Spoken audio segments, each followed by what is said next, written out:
Hello everyone, this is Anitha Shakthi. இது romantic காதல் episode number 18. வாங்க இன்னைக்கான எபிசோட்குள்ளே போயிடலாம். செகண்ட் மாஸ்டர் இந்த விஷயத்தெல்லாம் கேள்விப்பட்டு அவங்க அம்மாவை பார்க்கறதுக்காக அந்த ரூம் பக்கம் வந்திருப்பாரு. மா, நீ ஒரு வழியாக வந்துட்டியா?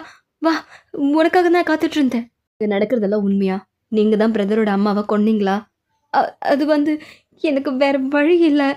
அதனால கொல்லுவீங்களா? என்னை புரிஞ்சுக்கோ. நீ உன்னோட அம்மா கிட்ட இப்படியெல்லாம் கேள்வி கேட்கக்கூடாது. நான் எல்லாமே உன்னோட நன்மைக்காக தான் செஞ்சேன். உங்கள் நன்மை எப்பேற்பட்டதுன்னு எனக்கு தெரியும். அதை நீங்களே வச்சுக்கோங்க. நீ இந்த மாதிரியெல்லாம் பேசிட்டு போவாத. தயவு செஞ்சு நில்லு. நீ மட்டும் போயிட்டேனா அப்புறம் அம்மாவை உயிரோடையே பார்க்க மாட்டேன். நான் எதுக்காக இதெல்லாம் செஞ்சேனா உனக்காக மட்டும்தான். இது ஒரு நாள் நீ புரிஞ்சுப்ப. அதை நான் இப்பயே புரிஞ்சுக்கிட்டேன். நீங்கள் எனக்கு செஞ்சது வரைக்கும் போதும். ஷிஷா, நீ என்கிட்ட இப்படி பேசக்கூடாது. போதுமா? நீங்கள் கடைசி வரைக்கும் ஒரு நல்ல அம்மாவாக கூட எனக்கு இருந்ததில்லை, இனியும் இருக்க போகிறதில்ல. நான் பிடிவாதமானவன் சொல்வீங்கல்ல, இந்த விஷயத்தில் பிடிவாதமானவன் தான். இதுக்கப்புறம் நான் உங்களை பார்க்க மாட்டேன். ஷிஷான், நில்லு. நான் அப்புறம் உயிரோட இருக்க மாட்டேன். நில்லு. நான் யாருக்காக இதெல்லாம் பண்ணணும்? அவனு என்னை விட்டு போயிட்டான். இதுக்கப்புறம் நான் எதுக்கு ஃப்ரீ ஆகணும்?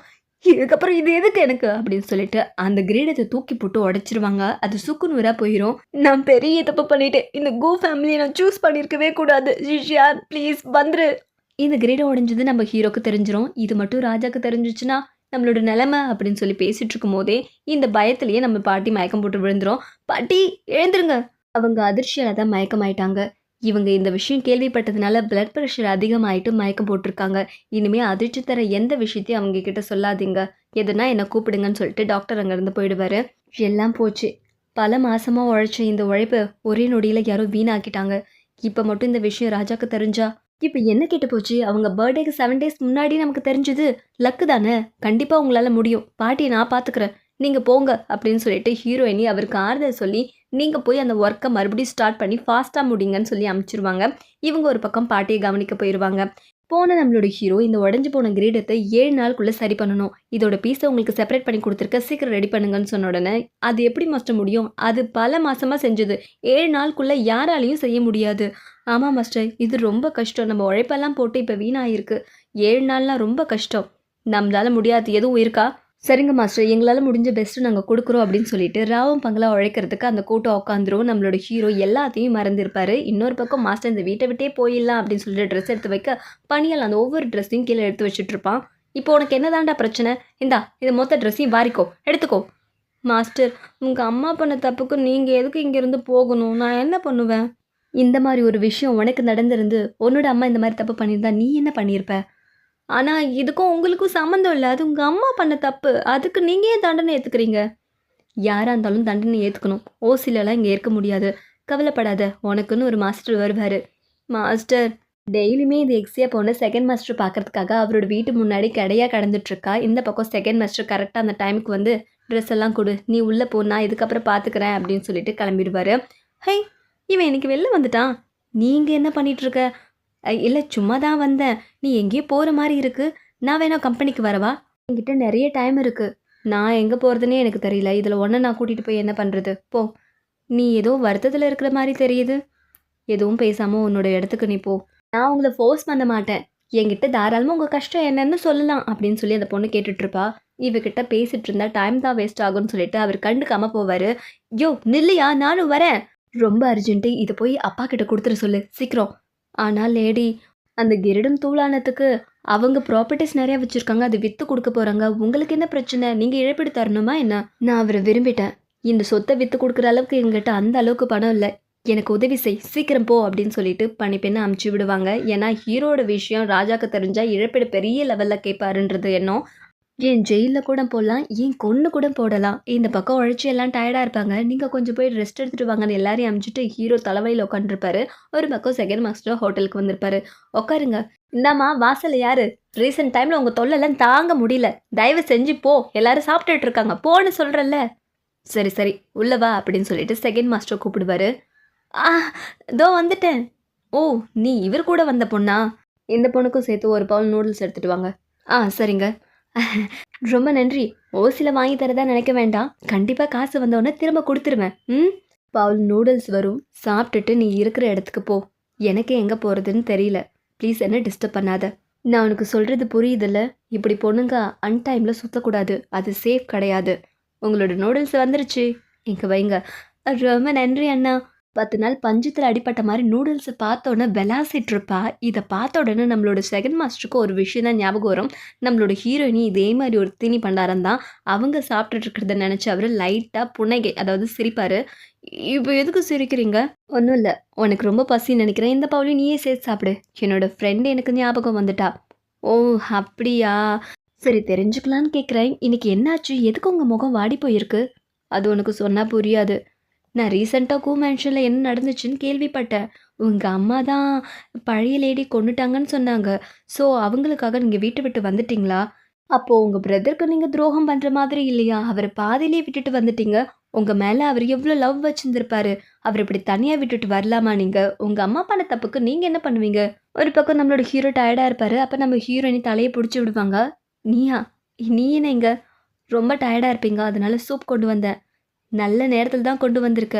இங்க குடு. நான் ரொம்ப டயர்டா இருக்கேன்னு சொல்லிட்டு, அந்த சூப்ப வாங்கி கடகடன்னு அதில ஏதோ 2 ஸ்பூன் தான் இருக்கும் போல.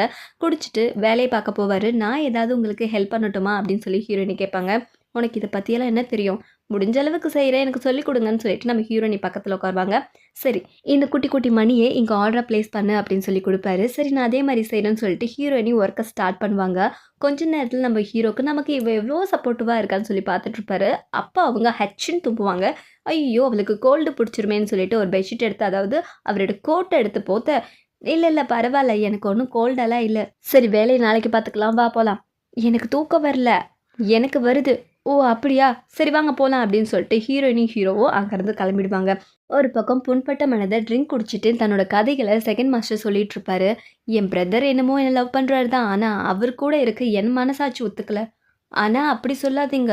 நீங்க உண்மையாலுமே இந்த நேரத்துல தான் அவர் கூட இருக்கணும். அவர் பிரச்சனையில இருக்கும்போது அவர தனியா விட்டு போறது கொஞ்சம் கூட சரியே கிடையாது.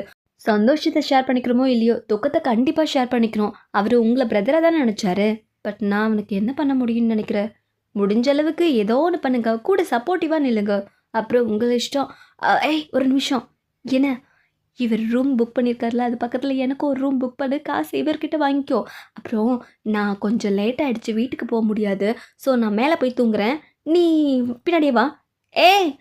இந்த நேரத்துல நான் எப்படி வீட்டுக்கு போ முடியும்? அதனால நாளைக்கு காலைல போறேன் அப்படின்னு சொல்லிட்டு கடகடன்னு ஓடிருவாங்க. இத பார்த்து அவரு கொஞ்சம் ரசிப்பாரு. அதுக்கப்புறம் செங் காமிப்பாங்க. என்ஷிக் கொஞ்ச நாளா நல்லாவே தூங்கல. அவருக்கு இந்த மெடிசன பெட்ரூம்ல கட்டுனா நல்லா தூக்கம் வரும். நீங்க தான் அவருக்காக இப்படி உருகுறீங்க. ஆனா அவரு உங்கள கண்டுக்கவே இல்ல. இருந்தா என்ன? எனக்கு டைம் இருக்கு. கண்டிப்பா என்னோட சின்சியாரிட்டி அவர் புரிஞ்சுப்பாரு. ஆனா உங்கள நீங்க பார்த்துக்க மாட்றீங்களே!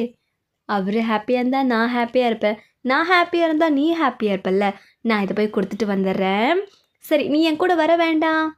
சரி. அடுத்தது யாரு? நம்மளோட ஹீரோ, ஹீரோயினிய காமிப்பாங்க. இங்க பாருங்க எவ்ளோ பெரிய கஷ்டம் வந்தாலும் கண்டிப்பா நான் உங்களுக்கு சப்போர்ட்டிவா இருப்பேன். நீங்க தனியா ஒண்ணும் இல்ல அப்டின்ற மாரியெல்லாம் ஹீரோயினி சொல்லிட்டு இருப்பாங்க. உன்கிட்ட ஒரு முக்கியமான விஷயத்த பேசணும்னு சொல்லிட்டு நம்ம ஹீரோ ஸ்டேஜ்ல கூட்டு வந்து, இதுக்கப்புறம் என்ன நடக்க போதுன்னு தெரியாது. தயவு செஞ்சு என்ன விட்டு போயிடு அப்டின்ற மாரி கேட்பாரு. என்ன பேசிட்டு இருக்கீங்க? நான் எது நடந்தாலும் உங்க கூட இருப்பேன்றேன். என்ன விட்டு போ அப்டின்றீங்க. என்ன ஆனாலும் சரி. அது எவ்ளோ பெரிய கஷ்டம்னாலும் சரி, நான் உங்கள விட்டு போக தயாரா இல்ல. ஒருவேள நான் ஜெயிலுக்கு பரவால்ல இருக்கட்டும். அவங்க பொறந்த நாளுக்கு நீங்க சரியான நேரத்துல குடுக்காம போனா தானே ஜெயிலுக்கு முடியும்.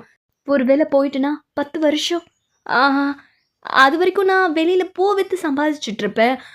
இல்லன்னா நெறைய படம் வரைஞ்சு குடுத்து சம்பாரிப்பேன். அதுவும் இல்லன்னா யார்கிட்டயாச்சும் பிரச்சனை பண்ணிட்டு, நானும் ஜெயிலுக்குள்ள வந்துருவேன். உங்க ரூமுக்கு ஆப்போசிட்லயே தங்குவேன். நைட் டைம்ல எல்லாரும் தூங்குனதுக்கு அப்புறம் நம்ம பேசலாம்ல. அது போதும் எனக்கு. என்னமோ ஜெயிலு உங்க அப்பன் கட்டுனது மாரி இப்படி பேசிட்டு இருக்க. அது ஜெயிலோ என்னவோ! நீங்க எங்க இருக்கீங்களோ, அங்க தான் நானும் இருப்பேன்னு நம்ம ஹீரோயினி சொன்ன வார்த்தைய கேட்டு ஹீரோ எமோஷனல் ஆயி ஹீரோயினிய ஹக் பண்ணிப்பாரு. எப்பயுமே எல்லா ட்ராமாலயுமே ஹக் பண்ண அடுத்த சீனு கிஸ் சீனா தான் இருக்கு. என்ன பண்றது? நம்மளோட ஹீரோவும் ஹீரோயினி கிஸ் பண்ண கிட்ட போகும்போது, "லேடி" அப்படின்னு சொல்லிட்டு ஒரு குரல் கேட்கும். ஐயோ! சிவப்பூச்சில கரடி. இங்க என்ன பண்ணிட்டு இருக்கீங்க? சரி, சரி. லேட் நைட் ஆயிடுச்சு. நீ போய் தூங்கு. நாளைக்கு ஒர்க்க பார்க்கலான்னு ஹீரோ சொல்லிடுவாரு. வாங்க போலாம். அதுக்குள்ள அவசரப்பட்டு போக சொல்ட்டானே! ச்சே! இவனுக்கு எப்படிதான் மனசு வந்துச்சோ! அப்படின்னு சொல்லி புலம்பிட்டே போகும்போது, பின்னாடி நம்மளோட ஹீரோ வாய பொத்தி கூட்டிட்டு வந்துருவாரு. ஏய்! என்ன பண்றா? அவ முன்னாடி போயிட்டுருக்கா. ஆரம்பிச்சத நான் முடிக்காமலே போயிட்டேனே! அப்படின்னு சொல்லிட்டு நம்ம ஹீரோயினிய கிஸ் பண்ணுவாரு. இது ரொம்ப டீப்பான கிஸ்ஸா இருக்கும். இவங்க கிஸ் பண்ணி ரொமான்ஸ் பண்ணிட்டு இருக்கிறத ஒரு ஆள் பார்த்துருவாங்க. வேற யாரும் இல்ல. நம்மளோட செங் தான். இத பார்த்து பதறி அடிச்சு அவங்க ரூமுக்கு ஓடி போய், "இது இது எப்படி இருக்க முடியும்? அண்ணனும் தங்கச்சியும் கிஸ் பண்ணிக்கிறாங்க." அப்படின்னு சொல்லி யோசிச்சுட்டு இருப்பாங்க. "சரி நீ உள்ள போ." "போகவா?" "ம். உள்ள போயே ஆகணுமா?" "ஆமா." நம்மளோட ஹீரோயினிக்கு போகவே மனசு இருக்காது. ஏன்னா இவங்க முத்தம் கொடுத்ததுல ரொம்ப வெட்கமா ஆயிருக்கும். "போவா?" "போம்மா." "ஐயோ! நில்லுங்க." ஐயோ! நீ இங்க இருக்கியா? ஏன் என் கூட வரவே இல்ல? எது? நான் வரலையா? என் பின்னாடி யார் மிஸ் ஆயி போனது? இப்போ உங்கள ட்ராப் பண்ணிட்டு போறது யாரு? அது வந்து நீ என்ன பேசிட்டு இருக்க? எனக்கு ஒண்ணும் புரியல. ஒண்ணுமே புரியாதான். ஒண்ணும் தெரியாத பாப்பா போட்டாலாம் தாப்பா. நீங்க வரத என் கண்ணால பார்க்குறேன். பார்த்துட்டியா? மாஸ்டர் உங்கள கிஸ் பண்ணிட்டாரு போல. அப்ப உங்களுக்குள்ள ப்ளீஸ் ப்ளீஸ் சொல்லுங்க. சொல்லுங்க லேடி. நான் சொல்ல மாட்டேன். ப்ளீஸ் ப்ளீஸ் என்னாச்சுன்னு சொல்லுங்க. நான் சொல்ல மாட்டேன், சொல்ல மாட்டேன். கடவுளே! கடவுளே! அப்படின்னு சொல்லிட்டு பெட்ஷீட்ட போத்திப்பாங்க. ப்ளீஸ் சொல்லுங்க. சொல்ல மாட்டீங்களா? சரி போங்க. உங்கள கேட்கறதே வேஸ்ட்டு அப்படின்னு சொல்லிட்டு பணிப்பெண்ணும் கெஞ்சி பார்த்துட்டு போயிடுவா. நம்ம ஹீரோயினி வெட்கத்துல அப்படியே கன்னங்கள் சிவந்து அப்படியே அத நெனச்சு பார்த்துட்டு இருப்பாங்க. அதோட இந்த எபிசோட் முடியுது. அடுத்த எபிசோடில் மீண்டும் சந்திக்கிறேன். நன்றி. Keep smiling.